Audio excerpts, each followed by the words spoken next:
Hello mga kananay! Kamusta po? Hindi po cooking ang aking vlog for today.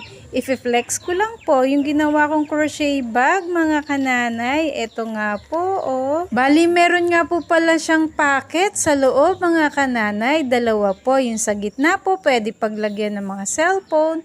At pwede din pong lagyan ng lakyan mga kananay para safety po sa mga alam mo na.